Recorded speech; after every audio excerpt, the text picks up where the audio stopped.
اس بات کا ہمیں سب بندی کے ساتھ جب ہم جماعت سے نماز پڑھنے کے لیے کھڑے ہوں تب ہمیں بھی خیال رکھنا چاہیے. آپ کو میں ایک اور حدیث اس تعلق سے بتا دوں. نبی صلی اللہ علیہ وسلم نے فرمایا رسو صفوفکم، اپنی صفوں کو بہت اچھی طرح سے درست کرو. وقاربوا بینہا، اور ایک دوسرے کے قریب آؤ.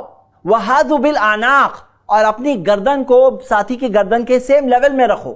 مطلب لیول کیا ہوگا؟ سیم. حاذو یعنی لیول سیم رہے. وہاں پہ کیا تھا؟ یلزقو، کندھے سے کندھا ملا دو. یہاں پہ کیا؟ گردن کا لیول سیم ساتھی کے گردن میں، یعنی سارے لوگوں کی گردنیں صف میں سیم لیول میں ہونی چاہیے. وحاذوا بالاعناق فوالذی نفسی بیدہ، اس ذات کی قسم جس ذات کے ہاتھ میں میری جان ہے، اللہ کی قسم میں نے دیکھا ہے شیطان کو کہ وہ تمہاری صفوں کے درمیان میں داخل ہوتا ہے جیسے کہ حذف. حذف کسے کہتے ہیں؟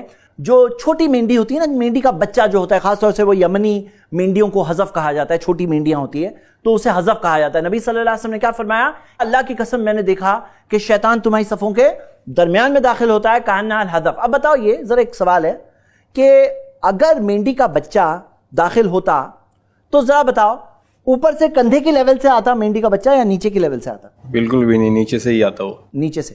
کیوں؟ آپ بھی سوچئے نا، مینڈی کا بچہ ہوتا تو نیچے سے آتا، اوپر سے فلائنگ مینڈی تو نہیں ہوتی ہے نا. تو یہاں پہ ایک اور دلیل ہمیں مل رہی ہے کہ ہمیں پاؤں سے پاؤں بھی ملانا چاہیے. لیکن سوال یہ ہے، آپ بتائیے کہ یہ جو سنت پہ عمل کرنے کے لیے کیا آدمی سنگل ہینڈڈلی عمل کر سکتا ہے یا بازو والے کا بھی کوپریشن چاہیے؟ کیا خیال ہے؟ وہ مطلب اکیلے کر سکتے ہیں؟ یعنی میں خود سوچ لوں جماعت کے ساتھ جو کہ ہے میں کندھے سے کندھا، میں قدم سے قدم ملا لوں گا. اب اگر آپ کوپریٹ نہیں کر رہے ہو، سپوز کرو سپو آپ اندر جاؤ، اب یہ آپ کوپریٹ نہیں کر رہے ہو تو میں اندر آتا جاؤں؟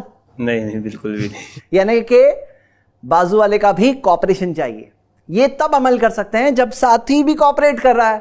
اکیلے کوئی اگر سوچ لے کہ میں پاؤں سے پاؤں ملاؤں گا تو اس میں کیا ہوگا؟ آپ بتاؤ، پاؤں اندر کر کے بتاؤ. اب دیکھو میں اگر اندر آ رہا ہوں تو آپ کو کیا لگ رہا ہے؟ کمفرٹیبل لگ رہا ہے آپ کو یا انکمفرٹیبل، ڈیفیکلٹ فیل ہو رہا ہے؟ ایسے نہیں ہونا چاہیے، کسی کو بھی ہمیں تکلیف میں نہیں ڈالنا چاہیے. تو ظاہر سی بات ہے، آپ کو کیا لگتا ہے ہماری ٹیریٹری کتنی ہے؟ ہماری ٹیریٹری نیچے کتنی ہے؟ بتاؤ کتنی ہے؟ مطلب کتنا میں پھیلا سکتا ہوں آپ کے حساب سے؟ لاسٹ اپنے کندھے تک. یہ کندھا جو ہے نا، یہ دیکھ رہے ہیں نا، یہ نیچے بھی بس. تو اس میں کیا چیز، میں آپ کو کچھ رانگ چیزیں بھی بتانا چاہتا ہوں. ذرا آپ ادھر آ جائیے، ایسے کریے. ہم لوگ تھوڑا ڈائگنلی بتا رہے ہیں آپ کو. دیکھیے یہ جو ہے یہ ہو گیا صحیح طریقہ، قدم سے قدم. اور ایک حدیث میں آتا ہے کعبہ بکعبہ، ٹکنے سے ٹکنا بھی ایک حدیث میں آتا ہے. آپ دیکھ رہے ہیں ٹکنے سے ٹکنا، میں آپ کو بیکورڈ کر کے پیچھے سے بتاؤں گا انشاءاللہ. ابھی آپ بات سمجھیے، یعنی یہ چیز کرنے کے لیے ساتھی کا بھی کوپریشن چاہیے. کچھ مسٹیکس جو لوگ کرتے ہیں، پہلی مسٹیک یہ کرتے ہیں، بعض لوگوں میں یہ بات مشہور ہے کہ دونوں پاؤں کے درمیان میں 4 انگلی کا گیپ ہونا چاہیے، یعنی نیچے بیچ میں 4 انگلی کا گیپ. حالانکہ ایسی کوئی صحیح حدیث نہیں ہے. دوسری چیز کیا کرتے ہیں بعض لوگ کہ جیسے میں آپ کو بتاؤں، آپ یہاں آئیے، جیسے اتنا زیادہ براڈ کر لیتے ہیں. اب آپ بتاؤ اس میں کیا مسٹیک ہو رہی ہے؟ ذرا آپ براڈ کر کے بتائیے. براڈ کریے، پاؤں سے پاؤں ملائیے. اب بتاؤ کیا مسٹیک ہو رہی ہے اس میں؟ دیکھو برابر سے، اچھے سے دیکھو کہ کیا ہے، کیا مسٹیک ہو رہی ہے. کندھے کے لیول سے ہم آگے بڑھ رہے ہیں، بہت زیادہ آگے. اور کیا مسٹیک ہو رہی ہے بتائیے؟ دیکھو آپ سب دیکھو کیا مسٹیک ہو رہی ہے. ہمارا کندھا بھی چھوٹ رہا ہے. آپ دیکھ رہے ہیں یہاں پہ مسٹیک کیا ہو رہی ہے کہ پاؤں سے پاؤں تو مل گیا لیکن کندھے سے کندھا نہیں مل رہا ہے. حالانکہ حدیث کیا ہے؟ صحابہ فرماتے ہیں وَكَانَ أَحَدُنَا يُلْزِقُ مَنْكِبَهُ بِمَنْكِبِ صَاحِبِهِ، اپنے کندھے کو اپنے ساتھی کے کندھے سے ملا دیتے. اور حدیث وہاں ختم نہیں ہوتی ہے، وَقَدَمَهُ بِقَدَمِهِ، اور اپنے قدم کو ساتھی کے قدم سے ملا دیتے. یہ دیکھیے آپ کس طرح سے قدم ملے ہوئے ہیں. ایک حدیث میں الفاظ آتے ہیں وَكَعْبَهُ بِكَعْبِهِ، اپنے ٹکنے کو ساتھی کے ٹکنے سے ملانا. یہ اور ہائر لیول ہو گیا، اور بہتر ہو گیا. آپ دیکھ سکتے ہیں کہ ہمارے کندھے بھی ملے ہوئے ہیں، ہمارے قدم بھی ملے ہوئے ہیں، اور ہمارے ٹکنے بھی ملے ہوئے ہیں، یعنی کہ اینکل ٹکنے بھی ملے ہوئے ہیں. تو میرے بھائی میری بہنیں، اس بات کا ہمیں صف بندی کے ٹائم پر خیال رکھنا چاہیے. یہ ٹریننگ ہے، اور نبی صلی اللہ علیہ وسلم نے بتایا شیطان کو جگہ نہیں ملتی ہے، اور شیطان کس شکل میں آتا ہے. تو اس بات کا ہم سب کو خیال رکھنا چاہیے. یہ چند چیزیں تھیں سب بندے کے متعلق. آئیے میں آپ کو پیچھے سے بھی بتا دوں کہ پیچھے سے کیسے ہوتا ہے. اور آپ دیکھ سکتے ہیں ایکچولی ہم دونوں کی ہائٹ میں ڈفرنس ہے، لیکن پاؤں تو سیم لیول پہ آئیں گے. تو ہم پیچھے سے دیکھتے ہیں. آپ آئیے ادھر. یہاں پر آپ دیکھ رہے ہیں کہ ہم نے قدم سے قدم ملایا ہے، ٹکنے سے ٹکنا ملایا ہے، اور کندھے سے کندھے ملے ہوئے ہیں. آپ ایک بات نوٹس کریں گے کہ جب ٹکنے سے ٹکنا ملاتے ہیں تو انگوٹھے والی جو لائن ہے وہ بالکل سیدھے نہیں ہوتی ہے. یہ چھوٹی انگلی والی جو پاؤں کا سائڈ ہے وہ بالکل سیدھی ہوتی ہے, قبلہ رخ ہوتی ہے. یعنی کہ آپ دیکھ رہے ہیں یہ انگلی کا جو حصہ ہے پاؤں کا یہ پورا سیدھا ہوگا اگر ٹکنے سے ٹکنے ملانا ہے. یعنی کہ وہ لیول جو بہتر لیول ہے وہ لیول کے مطابق اگر ہمیں عمل کرنا ہے تو یہ انگلی پوری طرح سے قبلہ رخ ہوگی, اور یہاں پہ تھوڑا سا آپ کو سلائٹلی کراس دکھائی دے سکتی ہے. تو امید کرتے ہیں کہ آپ نے صف بندی کے یہ رولز سیکھیں اور خیال رکھیں گے انشاءاللہ, اور بیداری پیدا کرنے کی کوشش کریے. یہ نوٹس موجود ہیں, آپ جا کر i+tv ویب سائٹ سے آپ ڈاؤن لوڈ کر سکتے ہیں. انشاءاللہ آپ دیکھ سکتے ہیں, کسی کو بتا سکتے ہیں, شیئر کر سکتے ہیں, تاکہ لوگوں میں بیداری بڑھے, تاکہ ہم اس سنت کو زندہ کریں انشاءاللہ. نبی صلی اللہ علیہ وسلم نے فرمایا جو میری ایک سنت کو زندہ کرے گا اسے دیکھ کر جتنے لوگ عمل کریں گے ان کا ثواب بھی اسے ملے گا, اور ان کا ثواب کم بھی نہیں ہوگا. سنن ابن ماجہ میں صحیح سند سے حدیث ہے. تو کوشش کریے انشاءاللہ کہ جو ثابت شدہ سنتیں ہیں وہ ہمیں پتہ چلے اور ہم اس پر بہترین طریقے سے عمل کرنے کی انشاءاللہ کوشش کریں. آئیے آگے بڑھتے ہیں. اب ہم دیکھیں گے کہ نظریں کہاں ہونی چاہیے, نماز میں نظریں کہاں ہونی چاہیے.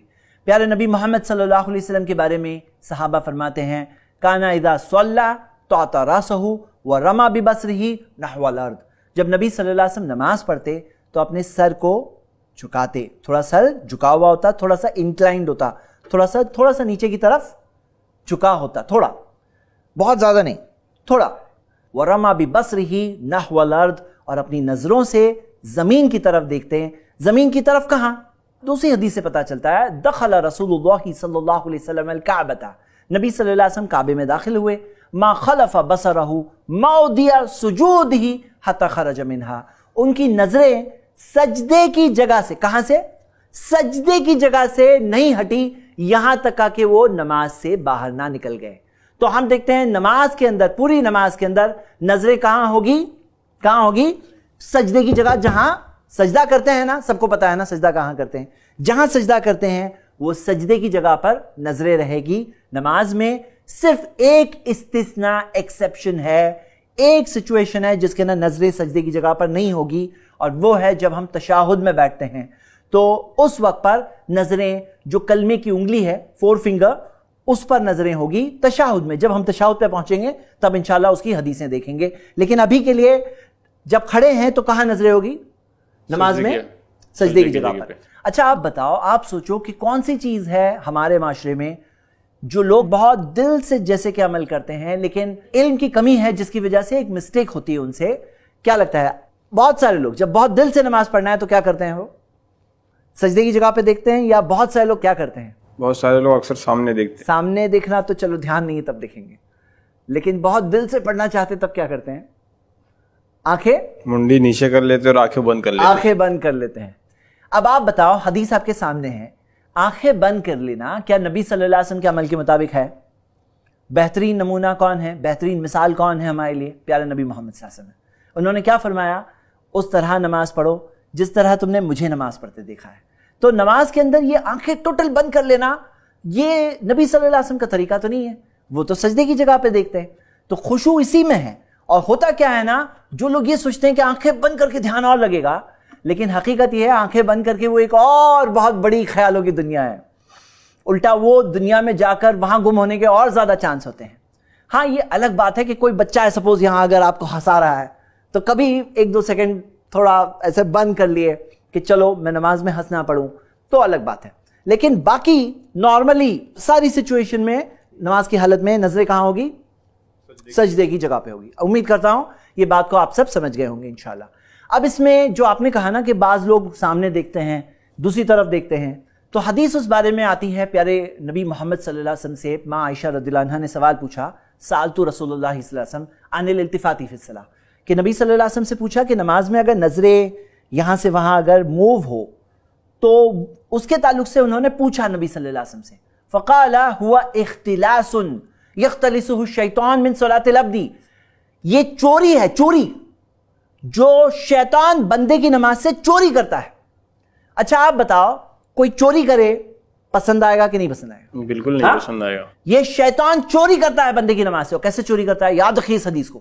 شیطان چوری کرتا ہے جب نظریں سجدے کی جگہ سے بھٹک کر کے دوسری جگہ جائے. یہ سجدے کی جگہ ہے, اب بھٹک کر کے دوسری جگہ جائے, نظریں دوسری جگہ جائے, تو وہ ہے شیطان کی چوری. اور میں آپ کو ایک بات بول رہا ہوں, یہ بہت ہی پتے کی بات ہے, ذرا دھیان رکھیے. آپ اپنی